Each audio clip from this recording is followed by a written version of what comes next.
La mayoría de los biógrafos de Andrés Bello dividen su vida en tres grandes etapas, que son las tres ciudades donde él vivió. Él vivió en Caracas hasta los 29 años, después vivió 19 años en Londres y después vive 36 años en Santiago de Chile. Pero como lo veremos a lo largo de esta presentación, el programa cultural que desarrolló Andrés Bello a lo largo de toda su vida, su teoría cultural, si se puede llamar así, es de no solo una vastedad, como lo mencionábamos al comienzo, sino que fue una vida absolutamente dedicada a reemplazar o a sustituir, una vez acabadas las guerras de independencia, generar inmediatamente un proyecto cultural que desde luego hacía falta. Y en ese sentido, él se implicó sus 84 años de vida en una misión americanista de altísimas proporciones. Y en ese sentido también creemos nosotros que es perfectamente válido llamar a Andrés Bello un héroe también, un héroe de la talla de Bolívar, de la talla de Miranda, etc.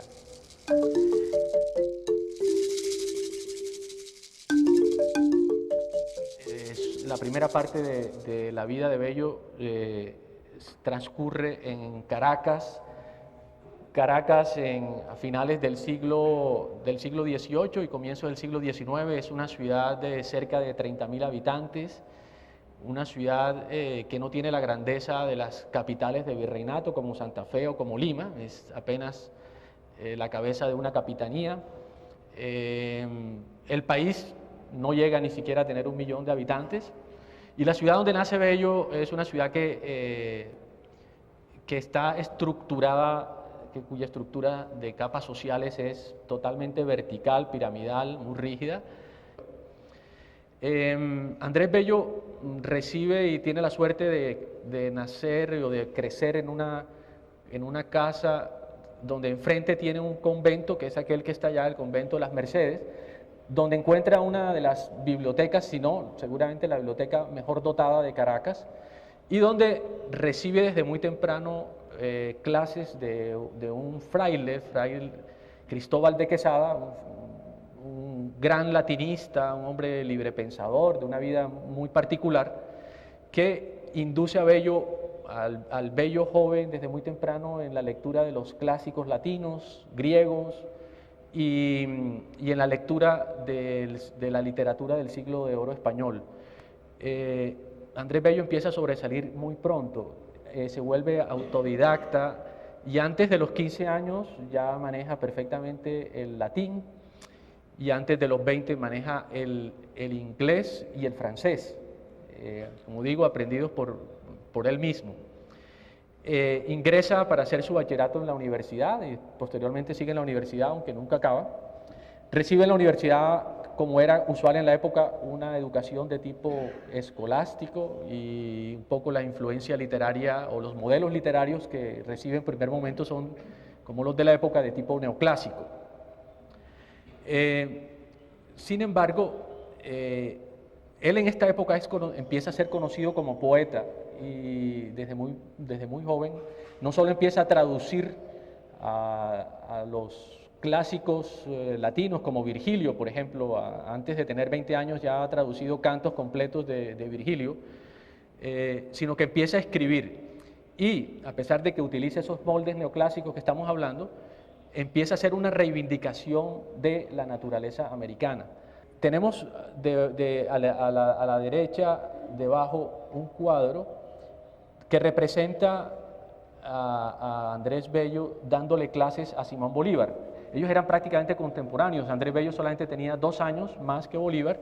Sin embargo, en algún momento en que el otro gran profesor de Simón Bolívar, que era Simón Rodríguez, tiene que abandonar Caracas, lo reemplaza Andrés Bello y durante más de 1 año le da clases de geografía, historia y literatura.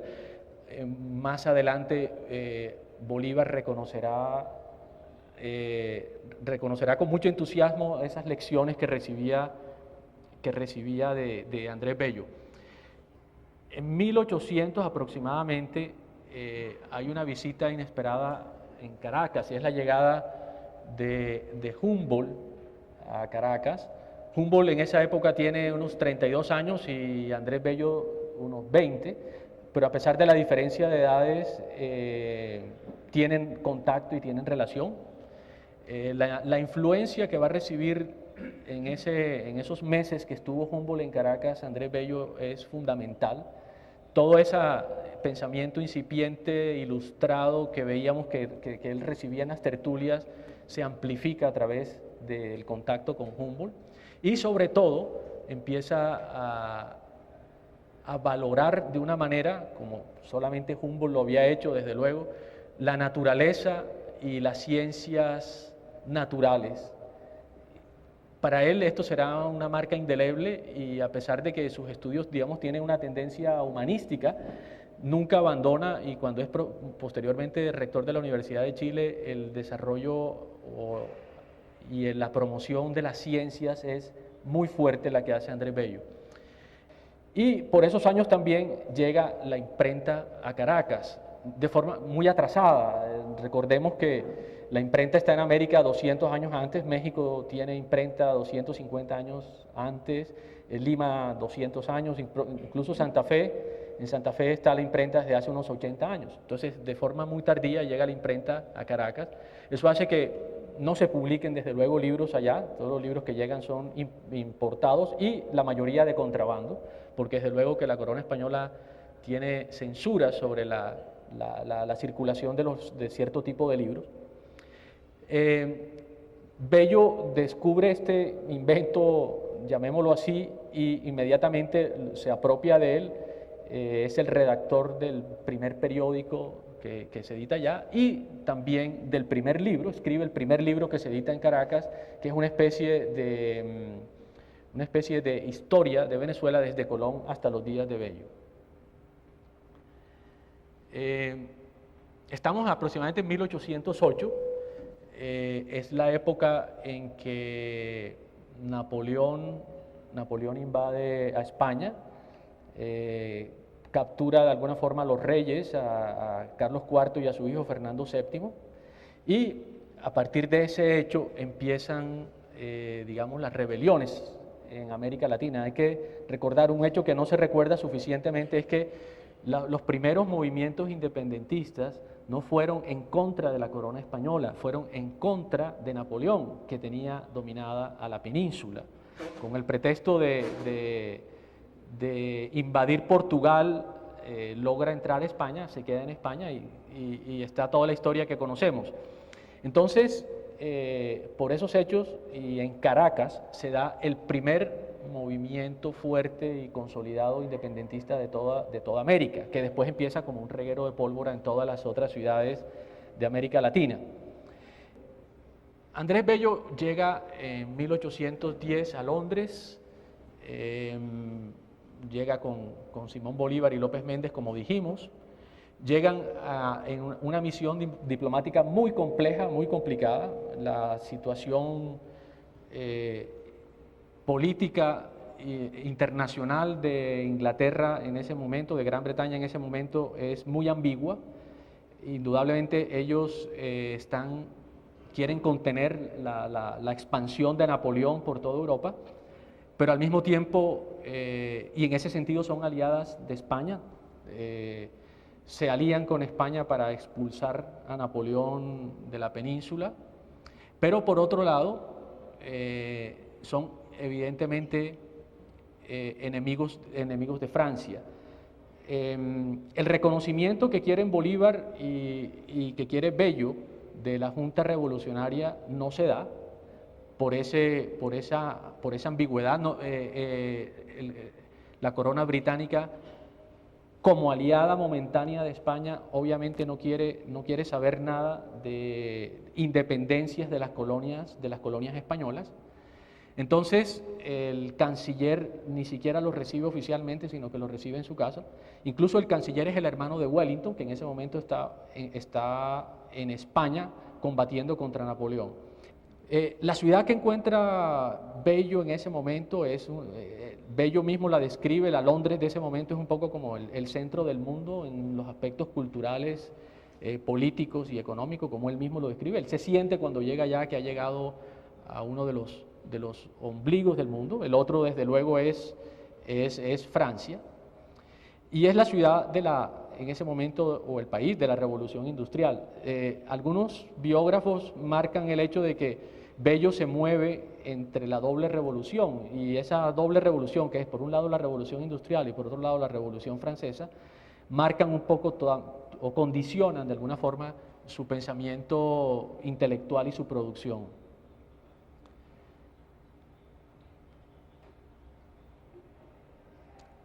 Una vez que se disuelve, digamos, la misión en la que están, Bolívar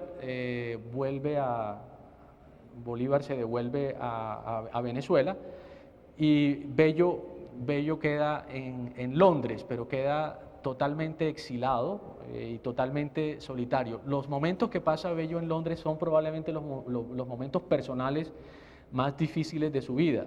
En esta época se maneja una especie de otra guerra, diferente a la que se está combatiendo en los países latinoamericanos, y la guerra que se vive en Londres y de la cual Bello empieza a ser una figura es una guerra de opinión, una guerra periodística, en la que Bello y su grupo de colaboradores y de amigos tratan de mover la opinión no solo de los latinoamericanos que están allá, sino de los ingleses, a favor de la causa americana y en contra de una cantidad de publicaciones de desinformación que la realeza española hace en Londres.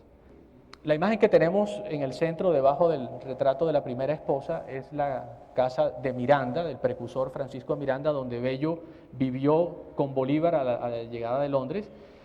Miranda tenía una de las mejores bibliotecas de Londres, y los meses que vivió en su casa le permitió conocer las joyas bibliográficas que nunca hubiera tenido acceso Bello en su Caracas natal. Es la época también en que Bello, teniendo mucho tiempo y al no tener un trabajo consolidado y fijo, le permite entrar al Museo Británico, que en ese momento tenía probablemente la biblioteca más importante y el museo más importante del mundo en ese momento. Es la época en que conoce, por ejemplo, el poema del Cid, y hace un trabajo absolutamente fundamental sobre el poema del Cid, que es incluso vanguardista. En esa época y en España mismo, toda la literatura medieval y concretamente el poema del Cid era bastante despreciado como una literatura casi que únicamente en gestación. Bello empieza a encontrar una serie de valores, y filólogos españoles de 100 años más tarde reconocen, digamos, la agudeza y la anticipación de Bello sobre esos trabajos. Finalmente, en 1830, como digo, el gobierno chileno ve en él una gran posibilidad para trabajar en el país que se está recién formando, y lo invita a Chile. Llega por Valparaíso, y un poco los 36 años que va a vivir en Chile son los años de formación de la República Chilena, igual como está toda América Latina en la formación de las repúblicas. Son países y ciudades que están saliendo de la época colonial y entrando de forma muy difícil y muy abrupta en la modernidad, entre grandes pugnas civiles, entre grandes dificultades y luchas por el poder, ya que los militares que recién han logrado la independencia se sienten con derechos para empezar a organizar civilmente las sociedades, y la Iglesia no está dispuesta también a perder muchas de las prerrogativas que tenía durante la colonia. Un poco en esas pugnas y con mucha delicadeza y con mucho tacto se mueve Andrés Bello en esos años en Chile. Uno de sus primeros cargos civiles es dirigir uno de los dos colegios que hay en Santiago, y es el rector del Colegio de Santiago. Al poco también de haber llegado, y cuando ya se instala con su familia, con su segunda esposa y sus 5 hijos que lleva, en la calle Catedral, una de las calles emblemáticas de Santiago de la época, él establece una academia en su casa, una academia un poco a la manera socrática, donde da clases de forma muy libre y por donde pasan todo tipo de personajes que tendrán influencia en la vida chilena futura, políticos, historiadores, científicos, etcétera, son de alguna forma alumnos de Andrés Bello, que, insisto, empieza a establecer una especie de pedagogía muy informal, pero con un gran éxito. 1843 tal vez, el presidente Bulnes de Chile crea la Universidad de Chile, la primera universidad, y Bello es nombrado rector de esa universidad. Él será rector de esta universidad hasta el fin de sus días. Entonces, miremos, es la actividad de Bello en Chile. Si él en Londres fue una época de estudio, la época de Londres de él es la época en que esos estudios él puede ya empezar a divulgarlo, y es la época pedagógica en el mayor sentido de la palabra. Es el rector de la universidad, dirige un periódico, es senador. En el Senado le encargan una serie de trabajos sobre derecho. De alguna forma sigue manteniendo su tertulia y su academia en el hogar. En fin, se divide en 7 u 8 frentes para generar una actividad y una autoridad intelectual en la ciudad y en el país realmente importantes. Aquí tenemos 3 de sus grandes obras. Primero, el derecho de gentes o el derecho internacional. Recién llegado a Londres, Bello publica este libro, El derecho de gentes. Es el primer libro sobre derecho internacional publicado en América Latina. Fue su primer trabajo. Él lo hizo casi con una urgencia, o lo hizo con un sentido de urgencia, y así lo dice en el prólogo. Y era explicable. Las naciones recién formadas no tenían instituciones jurídicas de ninguna naturaleza, y mucho menos tenían instrumentos, ni siquiera conceptos para relacionarse entre sí. Y él, con una gran intuición, estaba previendo también la posibilidad de que las grandes naciones empezaran a intervenir de forma abierta y desaforada sobre estos nuevos países. Y vio claramente que lo primero que había que hacer era generar esos principios de interrelación entre las naciones. El otro, y siguiendo en términos de derecho, el otro gran libro de él y proyecto de él es el Código Civil.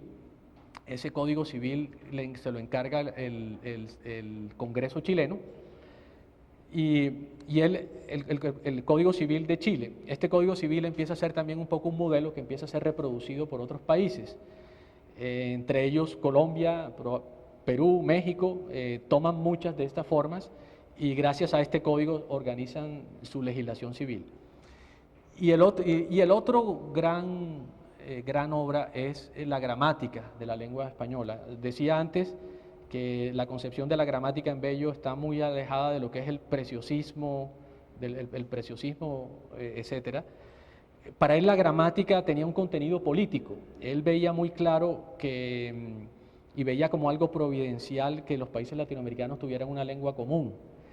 Y estaba previendo, o no quería que pasara lo que pasó con el Imperio Romano, que una vez disuelto el Imperio Romano, las naciones empezaron a tomar en Europa lenguas diversas hasta llegar prácticamente a una torre de Babel que durante muchos siglos las incomunicó.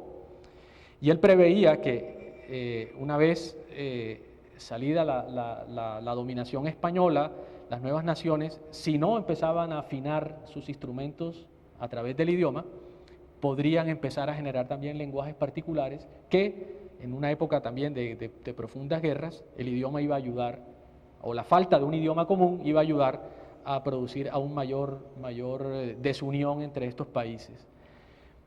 En fin, Bello a los 84 años muere después de haber dejado pues toda esta gran obra. La vigencia de Bello, más que digamos la letra o la actualidad de muchos de de sus descubrimientos tiene que ver es con una postura ante la ciencia, ante el conocimiento, con una postura ante la conciencia de unidad latinoamericana, desde luego. Y un último punto es la comprensión que tenía Bello, y se me olvidó decirlo en el tema de la universidad, de la interrelación de todas las ciencias, que hoy es crítico porque precisamente nuestro desarrollo positivo ha producido la fragmentación de las ciencias, lo cual en muchos casos es un verdadero problema para la comprensión de temas globales. Bello, como hombre ilustrado, entendía de forma muy comprensiva la interrelación de todos los saberes y trabajó por ello, y su obra es un tejido delicado, profundo y muy consolidado sobre prácticamente todos los aspectos del saber humano. Les agradezco mucho la atención y con mucho gusto cualquier comentario estamos dispuestos a ver si lo podemos responder. Preguntarle no, si nos puede hacer una pequeña reflexión acerca de esa relación de Bello con Bilbao y con la Sociedad de la Igualdad, con ese otro grupo de intelectuales chilenos que siempre estuvo opuesto a los intelectuales que manejaban el gobierno chileno en los años 50. Sí, creo que su pregunta es muy importante. Obviamente esto es un panorama así muy general y uno no puede entrar en detalles, pero indudablemente también, primero, Bilbao, socialista utópico, él fue alumno de Bello, fue uno de los alumnos de Bello. Entre los alumnos de Bello, curiosamente, existieron todas las tendencias. A su casa pasaron desde socialistas utópicos hasta conservadores, pasando por radicales y liberales, todos de grandísima influencia en la actividad política e intelectual chilena. Pero Bello también, a pesar de ejercer, digamos, esa autoridad, también era natural, tuvo contradictores. Y tuvo algunos contradictores muy fuertes y estuvo inmiscuido en diferentes tipos de polémica. Quizás la más famosa es la que tuvo con Domingo Faustino Sarmiento, el argentino, pues, el creador de Facundo. Y creo que con el mismo Bilbao y con otros. Pero en fin, lo que quiero decir con esto es que Bello asistió a polémicas, mantuvo polémicas y tuvo contradictores en determinado momento fuertes y que eso pienso que era parte de su actividad intelectual, creer en la polémica y mantenerlas y llevarlas con una gran dignidad intelectual. Bueno, muchas gracias, muy amable.